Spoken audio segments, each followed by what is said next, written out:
Hello दोस्तों, नमस्कार। दिन भर की बड़ी खबर बिना देरी के आपको बताएंगे, जहां सबसे पहले बताएंगे भारत म्यांमार बॉर्डर पर अमित शाह जी ने लिया सबसे बड़ा फैसला। जी हां दोस्तों, सीमा सुरक्षा को लेकर केंद्र सरकार का सबसे बड़ा फैसला बताएंगे क्या है वो, साथ ही साथ बताएंगे पाकिस्तानी प्रधानमंत्री काक्कर और सेना प्रमुख मुनीर के बाद अब हाफिज सईद की पार्टी ने भारत के खिलाफ उगला है जहर। दोस्तों, रैली में भारत के खिलाफ ऐसा बयान दिया है कश्मीर को लेकर जो वाकई में बहुत बड़ा खतरा हो सकता है दोस्तों भारत के लिए। साथ ही साथ आपको बताएंगे कि कंगाल हो चुका है पाकिस्तान, लेकिन उसके बावजूद भी कश्मीर एकजुटता दिवस पर करोड़ों रुपए क्यों फूंक डाले हैं दोस्तों। साथ ही साथ आपको बताएंगे भारत और रशिया मिलकर बना रहे नई ब्रह्मोस मिसाइल, चीन से पाकिस्तान तक मचेगी तबाही, अदृश्य ब्रह्मास्त्र। जी हाँ दोस्तों, साथ ही साथ आपको बताएंगे इंडिया गठबंधन को एक और बड़ा झटका, बीजेपी के साथ जा सकते हैं जयंत चौधरी। आरएलडी को 4 सीटों का ऑफर। जी हाँ, एक से एक बड़ी खबर बताएंगे, आप बने रहेगा वीडियो अंत तक। और खबरों में आगे बढ़ने से पहले अपने भारत देश का दिल से समर्थन करते हैं और मानते हैं कि मोदी हद हर चीज मुमकिन है, तो इस वीडियो को भी कर दीजिए लाइक, चैनल को कर दीजिए सब्सक्राइब, बेल आइकन दबाइए, साथ ही कमेंट बॉक्स में लिख दीजिएगा जय हिंद। जी हाँ दोस्तों, तो चलते हैं पहली और सबसे बड़ी खबर की तरफ, जहां 1643 किलोमीटर लंबी भारत म्यांमार बॉर्डर पर लगेगी बाढ़। सीमा सुरक्षा को लेकर केंद्र सरकार का सबसे बड़ा फैसला। मोदी सरकार ने यह सबसे बड़ा फैसला लिया है दोस्तों। आपको बता दें, केंद्रीय गृह मंत्री अमित शाह जी ने सीमा सुरक्षा को लेकर बहुत बड़ा ऐलान किया है। उन्होंने कहा कि सरकार ने भारत म्यांमार सीमा पर बाढ़ लगाने का फैसला लिया है और वो सीमाओं को अभेद बनाने के लिए प्रतिबद्ध है। अमित शाह जी ने मंगलवार को सोशल मीडिया पोस्ट में कहा कि सरकार ने पूरी 1643 किलोमीटर लंबी भारत म्यांमार सीमा पर बाढ़ लगाने का फैसला किया है। उन्होंने कहा कि सीमा पर बेहतर निगरानी की सुविधा के लिए सीमा पर गश्ती ट्रैक भी बनाया जाएगा। अमित शाह जी ने कहा कि सीमा की कुल लंबाई में से मणिपुर के मोरहे में 10 किलोमीटर की दूरी पर पहले ही बाढ़ लगाई जा चुकी है। इसके अलावा हाइब्रिड सर्विलांस सिस्टम यानी HSS के माध्यम से बाढ़ लगाने की 2 पायलट परियोजनाएं लागू की जा रही हैं। इसके तहत अरुणाचल प्रदेश और मणिपुर में प्रत्येक 1 किलोमीटर की दूरी पर बाढ़ लगाई जाएगी। इसके अलावा मणिपुर में लगभग 20 किलोमीटर तक बाढ़ लगाने के काम को भी मंजूरी दे दी गई है और काम जल्द ही शुरू हो जाएगा। जी हाँ दोस्तों, इससे पहले सोमवार को अमित शाह जी ने कहा था कि सरकार सभी देशों के साथ मैत्रीपूर्ण संबंध चाहती है, लेकिन वो भारत की सीमा और अपने लोगों की सुरक्षा से कोई समझौता नहीं करेगी। अमित शाह जी ने यह भी कहा कि मोदी सरकार ने अपने 10 साल के शासनकाल में आंतरिक सुरक्षा के लिहाज से 3 महत्वपूर्ण क्षेत्रों, बोले तो जम्मू कश्मीर, पूर्वोत्तर और वामपंथी उग्रवाद प्रभावित इलाकों पर नियंत्रण पा लिया है। उन्होंने नई दिल्ली में security beyond tomorrow forging India's resilient future विषय पर संवाद कार्यक्रम में भाग लिया, जहां पर उन्होंने यह सबसे बड़ा बयान दिया है दोस्तों कि म्यांमार सीमा को अब सील किया जाएगा, बाढ़ लगाई जाएगी। जी हां दोस्तों, अगर आप भी मानते वाकई में ये बहुत बड़ी और बेहतरीन कदम उठाया है मोदी सरकार ने, तो कमेंट में थैंक यू मोदी जी कहना मत भूलिएगा। अगली खबर की बात करें, जहां पाकिस्तानी प्रधानमंत्री काक्कर और पाकिस्तान के जनरल मुनीर के बाद अब हाफिज सईद की पार्टी ने भारत के खिलाफ उगला है जहर। कहा जब तक कश्मीर को पाकिस्तान में नहीं मिला लेते हम चैन से नहीं बैठेंगे। जी हां दोस्तों, पाकिस्तान की नई पार्टी मरकजी मुस्लिम लीग ने सोमवार को पंजाब प्रांत के कसूर जिले में एक रैली का आयोजन किया। इस दौरान पार्टी के नेताओं ने भारत के खिलाफ जमकर जहर उगला। रैली के दौरान खुले मंच से कश्मीर में जिहाद करने की कस्में दिलाई गई। MML पार्टी को लश्कर तैयबा का पॉलिटिकल मोर्चा बताया जा रहा है। इस पार्टी को बनाने के पीछे घोषित आतंकी हाफिज सईद है। एक रिपोर्ट के मुताबिक रैली के दौरान मरकजी लीग की प्रवक्ता भारत को केंद्र में रखकर भाषण दे रहे थे। इन लोगों ने विदेश नीति में बदलाव किए जाने पर जोर देते हुए कहा कि फिलिस्तीन और कश्मीर को ज्यादा मदद करने की जरूरत है। वक्ताओं ने कहा कि जब तक कश्मीर को हम पाकिस्तान में नहीं मिला लेते तब तक हमें चैन नहीं मिलने वाला। इस दौरान पाकिस्तान में जिहाद करने की कस्में भी खाई गई। खुले मंच से भारत विरोधी और कश्मीर में जिहाद के नारे लगवाए गए। जी हाँ दोस्तों, इतना ही नहीं, आपको यह भी बता दें कि परसों मुनीर ने जो भारत को धमकी दी थी दोस्तों, वो एक भारत को संदेश था या फिर उसने अपना डर छिपाया था। आपको बता दें, आज पाकिस्तान में जनता से लेकर बिजनेसमैन तक भारत के साथ रिश्ते सुधारने की मांग कर रहे हैं। यही नहीं, इससे पहले जनरल बाजवा के आर्मी चीफ रहने के दौरान पीएम मोदी का पाकिस्तान जाना लगभग तय हो गया था, लेकिन इमरान खान के पीछे हटने की वजह से ऐसा नहीं हो पाया। पाकिस्तान की कंगाली के बीच जनरल बाजवा भारत के साथ रिश्ते सुधारने और तनाव को कम करने के लिए जुटे हुए थे। उन्हीं के कार्यकाल के दौरान सीज फायर समझौते को फिर से लागू किया गया था। हालांकि भारत ने इस पर साफ कह दिया था कि वो पाकिस्तान के साथ तभी रिश्ते सामान्य करेगा जब सीमा पर आतंकवाद को बंद किया जाएगा। दोस्तों, विश्लेषकों का कहना है कि जनरल मुनीर यूं ही नहीं भारत को गीदड़ भभकी दे रहे हैं। दरअसल पाकिस्तान इस समय TTP के आंतरिक खतरों के साथ साथ के आर्थिक मोर्चे पर डिफॉल्ट होने की कगार पर है। मुनीर को डर सता रहा है कि अगर नवाज शरीफ भारत के साथ रिश्ते को सामान्य करने के लिए आतुर दिखाते हैं तो इससे पाकिस्तान की स्थिति कमजोर होगी। और यही वजह है कि पाकिस्तानी सेना प्रमुख अपनी गीदड़ भभकी से नवाज शरीफ और भारत दोनों को ही जहां संदेश दे रहे हैं वहीं पाकिस्तान की कमजोरी छिपाने की कोशिश कर रहे हैं। जी हाँ दोस्तों, इससे एक चीज तो पता चल चुका है कि भारत को पाकिस्तान सिर्फ और सिर्फ गीदड़ भभकी दे सकता है, धमकी नहीं। अगली खबर बता दें, भारत और रशिया मिलकर बना रहे नई ब्रह्मोस मिसाइल, चीन से पाकिस्तान तक मचाएगी तबाही। जी हाँ, अदृश्य ब्रह्मास्त्र। दरअसल भारत नेक्स्ट जनरेशन मिसाइल क्षमता में महत्वपूर्ण वृद्धि करना चाहता है। इसको लेकर ब्रह्मोस एनजी इंडो रूसी क्रूज मिसाइल का उड़ान परीक्षण 2025 के अंत से पहले शुरू होने की उम्मीद है। ब्रह्मोस के निर्यात निदेशक प्रवीण पाठक ने सऊदी में डिफेंस शो में इसका खुलासा किया है। उन्होंने कहा कि नए ब्रह्मोस एनजी रॉकेट के पहले फ्लाइट सैंपल की लॉन्च तारीख 2025 के अंत और 2026 के शुरुआत में आएगी। उन्होंने ये भी कहा है कि समय सीमा का अनुपालन न करने के लिए कोई पूर्व शर्त नहीं है। ये मिसाइल भारत और रशिया का संयुक्त उद्यम है। इसके नेक्स्ट जनरेशन के टेस्टिंग की घोषणा तब हुई है जब उसके पास कथित तौर पर लगभग 7 अरब डॉलर के ऑर्डर्स हैं। जी हाँ दोस्तों, भारत की डीआरडीओ और रशिया की एनपीओ मशीनोस्ट्रेयेनिया ने संयुक्त रूप से इसको विकसित किया है। भारतीय सेना लंबे समय से इस मिसाइल का इस्तेमाल कर रही है, जिसे हवा, समुद्र और उप समुद्र प्लेटफॉर्मों से लॉन्च किया जा सकता है। ऐसे में दोस्तों चलते एक और बड़ी खबर की तरफ, जहां रिसर्च करेगा जहाज। जी हाँ, मालदीव पहुंच रहे जासूसी शिप पर चीन ने दी सफाई। ड्रैगन का बयान आखिर कितना सच कितना झूठ बता दें कि कैसे मालदीव भारत विवाद पर ग्लोबल टाइम्स ने उगला जहर, चीन का भोप मोदी सरकार को देने लगा नसीहत। दरअसल चीन का मालदीव पहुंच रहा कथित रिसर्च जहाज भारत की टेंशन बढ़ा रहा है। इस बीच चीन की ओर से सफाई दी गई है। चीनी विदेश मंत्रालय ने आश्वासन दिया कि मालदीव बंदरगाह पर आने वाले जहाज का शोध पूरी तरह से शांतिपूर्ण उद्देश्यों को बढ़ावा देने और वैज्ञानिक ज्ञान को बढ़ाने में इस्तेमाल होगा। जनवरी में जारी बयान में कहा गया कि चीनी जहाज यांग होंग 3 का मालदीव में पहुंचना मुख्य रूप से कर्मियों के रोटेशन और पुनः पूर्ति के लिए है। इस सप्ताह चीन का यह जहाज मालदीव के तट पर पहुंच सकता है। इस जहाज ने चीन, मालदीव और भारत के बीच तनाव बढ़ा दिया है। जहाज के कारण भारत की चिंताएं बढ़ गई हैं। इस तरह के जहाजों को भारत अपने तटों के करीब पहले ही समस्या वाला मानता है। आधिकारिक तौर पर जहाज यांग होंग 3 कर्मियों के रोटेशन और पुनः पूर्ति के लिए मालदीव में रुकेगा। इससे नहीं लगता कि कोई जहाज कोई खतरा नहीं, लेकिन भारत की नजर में ये इतना साफ नहीं है। जी हाँ, इतना ही नहीं दोस्तों, आपको बता दें मालदीव भारत विवाद पर ग्लोबल टाइम्स ने उगला है जहर, चीन का भोंपू मोदी सरकार को देने लगा। इस मुद्दे पर भी नसीहत। भारत और मालदीव के बीच संबंध तनावपूर्ण चल रहे हैं। इसे देखते हुए चीन निशाना साधने का कोई भी मौका नहीं छोड़ रहा। चीन का सरकारी अखबार ग्लोबल टाइम्स इस मौके का फायदा उठाकर भारत के खिलाफ जहर उगलने में लगा है। ग्लोबल टाइम्स ने एक लेख लिखा कि जिसका शीर्षक था भारत मालदीव गतिरोध, पड़ोसी पहले प्रतिबद्धता की परीक्षा लेता है। ये शीर्षक था दोस्तों। इसमें उसने एक हाथी की तस्वीर लगाई है जिसके हाथ में कंटीला डंडा है। दरअसल जिस तरह चीन को ड्रैगन कहा जाता है, उसी तरह चीन हाथी के रूप में भारत को दिखाता है। लेख में उसने लिखा कि मालदीव के साथ गतिरोध भारत की बेचैनी दिखाता है। हालांकि इसके लिए चीन के प्रभाव को दोष देना सुविधाजनक है। ग्लोबल टाइम्स ने लिखा कि भारत के खिलाफ कई दक्षिण एशियाई देशों में नकारात्मकता बढ़ रही है। ये मोदी सरकार को याद दिलाता है कि अब समय आ गया है कि भारत अपनी पारंपरिक बड़े भाई शैली पर विचार करे और निष्पक्ष समाधान खोजे। ग्लोबल टाइम्स ने आगे लिखा कि पड़ोसी प्रथम नीति के संबंध में बयानबाजी के बावजूद पड़ोसी देशों का दिल और दिमाग जीतना भारत को मुश्किल लग रहा है। यानी पड़ोसी देशों के दिल और दिमाग को विन करना, उनको हासिल करना भारत को मुश्किल लग रहा है।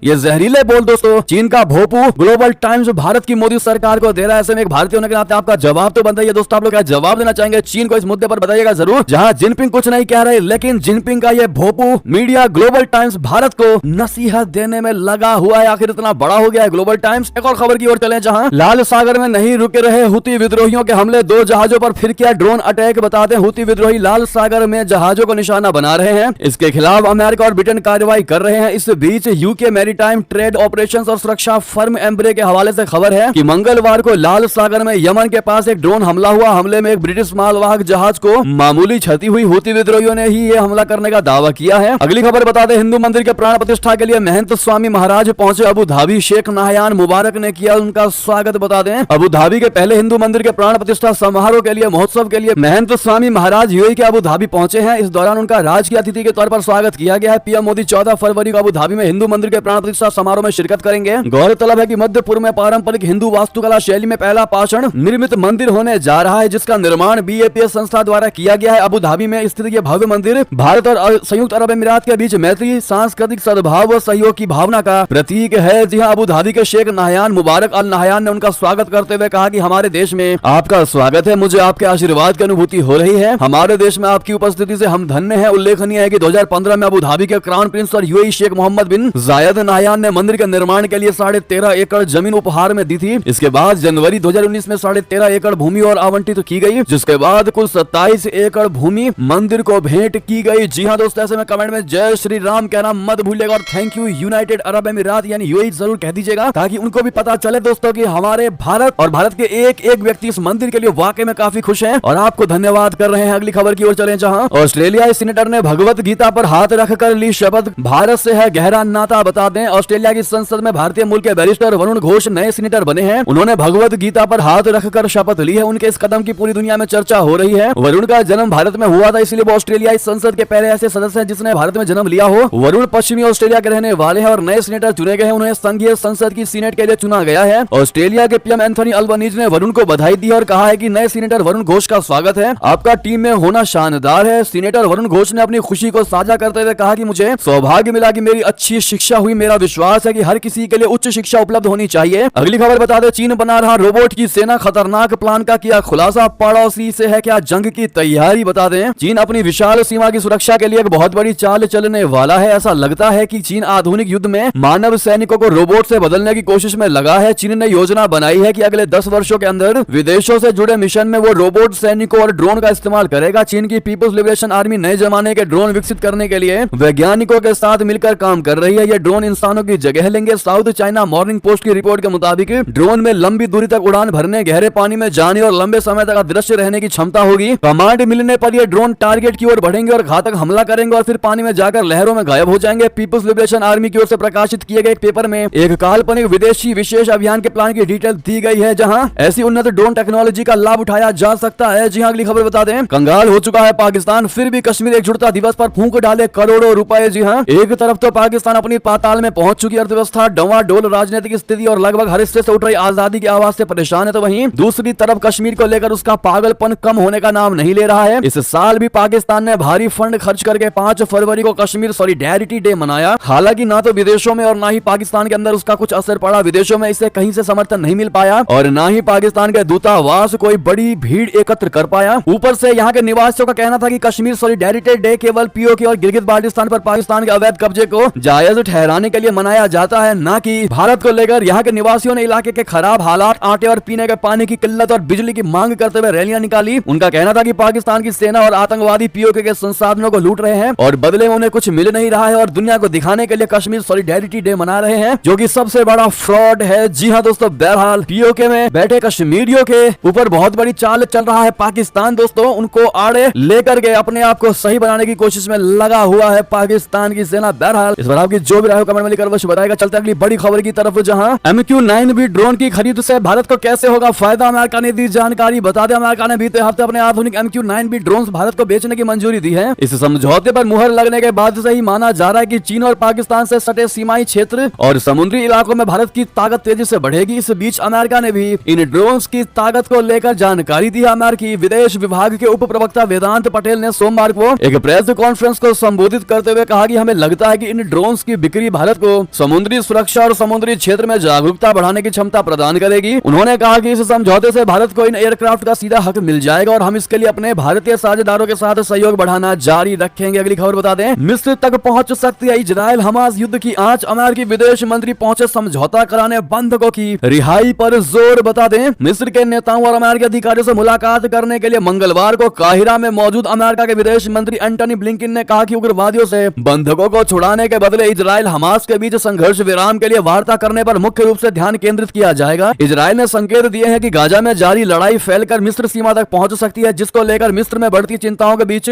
ब्लिंकन ने यात्रा की है। मिस्र सीमा पर फिलहाल बड़ी तादाद में विस्थापित फलस्तीनी शरण लिए हुए हैं। नेक्स्ट खबर बता दें, नवाज शरीफ के खिलाफ चुनाव लड़ रही महिला प्रत्याशी पर आतंकवाद में लिप्त होने का आरोप, पीटीआई की है ये उम्मीदवार। जी हां, पाकिस्तान में चुनाव 8 फरवरी को है। चुनाव को लेकर विभिन्न पार्टियां जीत के लिए पूरा जोर लगा रही है। इस बीच PMLN के प्रमुख नवाज शरीफ के खिलाफ चुनाव लड़ रही पूर्व प्रधानमंत्री इमरान खान की पार्टी बोले तो पाकिस्तान तहरीक इंसाफ समर्थित महिला उम्मीदवार को मंगलवार को आतंकवाद मामले में अभ्यारोपित किया गया है। पाकिस्तान के पंजाब प्रांत के अधिकारियों ने द्वारा 8 फरवरी को होने वाले यानी कल होने वाले आम चुनाव से पहले खान की पार्टी के नेताओं और समर्थकों के खिलाफ कार्रवाई तेज हो गई है। अगली खबर बता दें, ईरान में भारतीयों को मिलेगी बिना वीजा के एंट्री, दोस्त ने राहत देने के साथ लगाई ये शर्तें। बता दें, ईरान जाने की इच्छा रखने वाले भारतीयों के लिए एक बहुत बड़ी खबर सामने आई है। ईरान ने भारतीय नागरिकों के लिए वीजा की जरूरत को खत्म कर दिया है। ईरान की सरकार ने 4 फरवरी 2024 से भारत के नागरिकों के लिए वीजा को खत्म करने की मंजूरी दी है। इससे ईरान में भारतीय टूरिज्म के बढ़ने की संभावना है। हालांकि इसमें भी कुछ शर्तें शामिल हैं। दोस्तों, सामान्य पासपोर्ट रखने वाले व्यक्तियों को अब बिना वीजा के ईरान में प्रवेश की इजाजत दी जाएगी, लेकिन कुछ प्रतिबंध भी रहेंगे। वो क्या है प्रतिबंध, नए नियम आप स्क्रीन पर देख पा रहे होंगे दोस्तों, जहां ईरान में बिना वीजा के एक बार जाने पर दूसरी बार 6 महीने बाद जाया जा सकता है। इसके अलावा नए नियम के तहत 15 दिन बिना वीजा के ईरान में रहा जा सकता है। इस 15 दिन की अवधि को नहीं बढ़ाया जा सकता। साथ ही साथ बाकी इन्फॉर्मेशन आप स्क्रीन पर देख ही पा रहे होंगे दोस्तों। इन देशों ने भी छूट दी है भारत को लेकर वीजा में। साथ ही साथ आपको अगली बड़ी खबर बता दें, चुनाव से पहले डोनाल्ड ट्रंप की बड़ी कानूनी मुश्किलें, अदालत ने कहा कैपिटल हिल मामले में चलेगा मुकदमा। जी हां, अमेरिका में संसदीय चुनाव चुनाव से पहले डोनाल्ड ट्रंप की मुश्किलें बढ़ गई हैं। दरअसल एक अदालत ने मंगलवार को कहा कि पूर्व राष्ट्रपति को 2020 के उस मामले में मुकदमे का सामना करना पड़ सकता है जिसमें उन पर चुनाव परिणामों को पलटने की साजिश रचने का आरोप है। जी हाँ, अगली खबर बता दें, कंगाल पाकिस्तान का हाल कुछ ऐसा कि विदेश स्थित दूतावासों के पास नहीं लिफ्ट और हीटर रिपेयरिंग के पैसे। जी हाँ, तकरीबन 300 पाकिस्तानी रुपए खर्च करने पर €1 मिलता है, जबकि एक अमेरिकी डॉलर के लिए पाकिस्तान को 280 रुपए खर्च करने पड़ते हैं। पाकिस्तान में कंगाली का हाल कुछ इस तरह है कि वो अमेरिका और यूरोप में अपने दूतावासों की गाड़ियों का इंश्योरेंस रिन्यूअल तक नहीं करवा पा रहा है। बावजूद इसके पाकिस्तान ने कश्मीर एकजुटता दिवस के नाम पर लाखों डॉलर और यूरो फूंक दिए,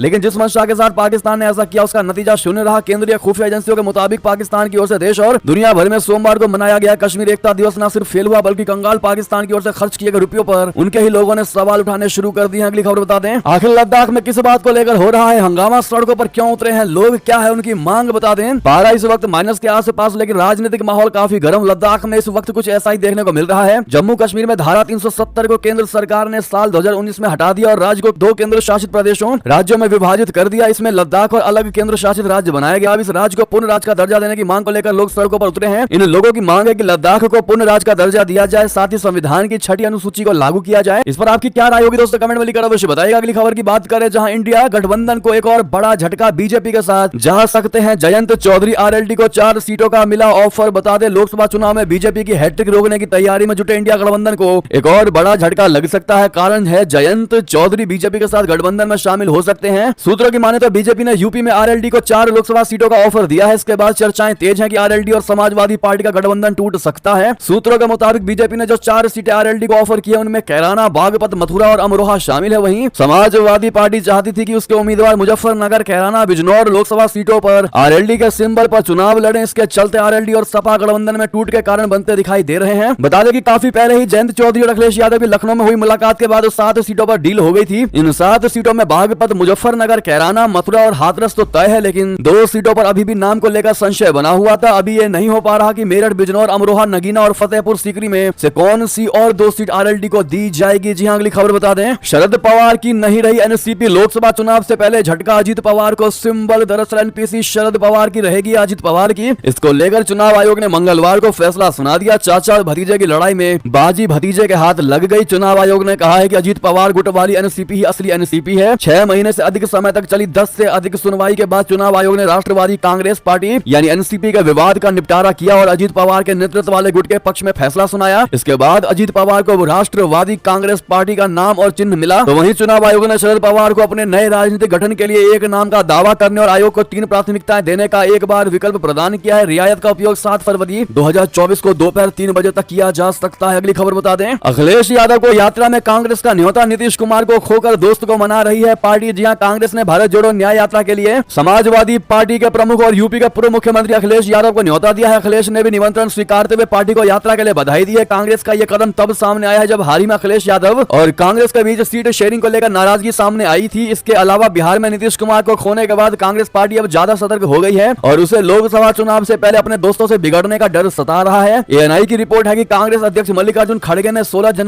फरवरी को उत्तर प्रदेश पहुंचने पर राहुल गांधी की भारत जोड़ो न्याय यात्रा में शामिल होने के लिए समाजवादी पार्टी प्रमुख अखिलेश यादव को निमंत्रण पत्र भेजा है। अगली खबर की बात करें, जहां मध्य प्रदेश पटाखा फैक्ट्री के मालिक समेत 3 आरोपी गिरफ्तार। दिल्ली भागने की कर रहे थे ये कोशिश। बता दें, मध्य प्रदेश स्थित हरदा पटाखा फैक्ट्री में हुए ब्लास्ट मामले में 3 लोगों को गिरफ्तार किया गया है। मुख्य आरोपी को भी गिरफ्तार कर लिया गया है। गिरफ्तार किए गए लोगों में राजेश अग्रवाल, सोमेश अग्रवाल और रफीक खान शामिल है। बताया जा रहा है कि राजेश अग्रवाल को राजगढ़ जिले के सारंगपुर से अरेस्ट किया गया है। वो कार में सवार होकर दिल्ली फरार होने की फिराक में था। हरदा फैक्ट्री में हुए ब्लास्ट में 11 लोग मारे गए हैं और कमोबेश 175 लोग घायल हुए हैं। हरदा में अवैध पटाखा फैक्ट्री का संचालक राजीव अग्रवाल और उसके बेटे को वेन्यू कार से सारंगपुर में गिरफ्तार किया गया है। आरोपी हादसे के बाद फरार हो गए थे। राजेश अग्रवाल उज्जैन से दिल्ली के लिए निकले थे। साथ ही सोमेश अग्रवाल भी था जो वाहन में सवार था और मध्य प्रदेश छोड़ दिल्ली भागने की कोशिश कर रहा था। जी हां, मध्य प्रदेश के हरदा जिले के बैरागढ़ स्थित एक पटाखा फैक्ट्री में मंगलवार को एक के बाद एक कई धमाके हुए थे। इस धमाके में अब तक 11 लोगों के मारे जाने की पुष्टि है और कमोबेश 175 लोग घायल। ऐसे में इस आरोपियों को दोस्तों आप लोग क्या सजा का प्रावधान मिलना चाहिए बताइएगा जरूर। साथ ही साथ अगली खबर की बात करें, जहां ब्रिटेन के किंग्स चार्ल्स III को हुआ कैंसर। बर्किंघम पैलेस ने दी इसकी जानकारी। जहां ब्रिटेन के राजा चार्ल्स III के एक प्रकार के कैंसर रोग से पीड़ित होने का पता चला है और उनका इलाज शुरू हो गया है। बर्किंघम पैलेस ने सोमवार को यह जानकारी दी। लंदन स्थित बर्किंघम पैलेस ब्रिटेन के शाही परिवार का आधिकारिक निवास है। बर्किंघम पैलेस ने कहा कि इस कैंसर का चार्ल्स III के हालिया इलाज से कोई संबंध नहीं है। उसने ये नहीं बताया कि 75 वर्षीय चार्ल्स को किस प्रकार का कैंसर है। साथ ही साथ अंतिम खबर आपको बता दें, जहां मुकेश मुकेश अंबानी बने दुनिया के दूसरे सबसे ताकतवर सीईओ। एलॉन मस्क और सुंदर पिचाई को भी छोड़ा पीछे बता दें। भारत के सबसे अमीर शख्स Mukesh Ambani brand guardianship index में देश के पहले नंबर पर है, वहीं इस मामले में वे दुनिया में दूसरे स्थान पर है। इस मामले में चीन स्थित टेंसेंट के हुआतेंग मा पहले स्थान पर है। अंबानी को यह रैंक ब्रांड फाइनेंस द्वारा संकलित ब्रांड गार्डियनशिप इंडेक्स 2024 में मिली है। 2023 की रैंकिंग में वे दुनिया में दूसरे नंबर पर थे। अंबानी के बाद माइक्रोसॉफ्ट के सीईओ सत्या नाडेला, गूगल के सीईओ सुंदर पिचाई, एप्पल के सीईओ टिम कुक और टेस्ला के सीईओ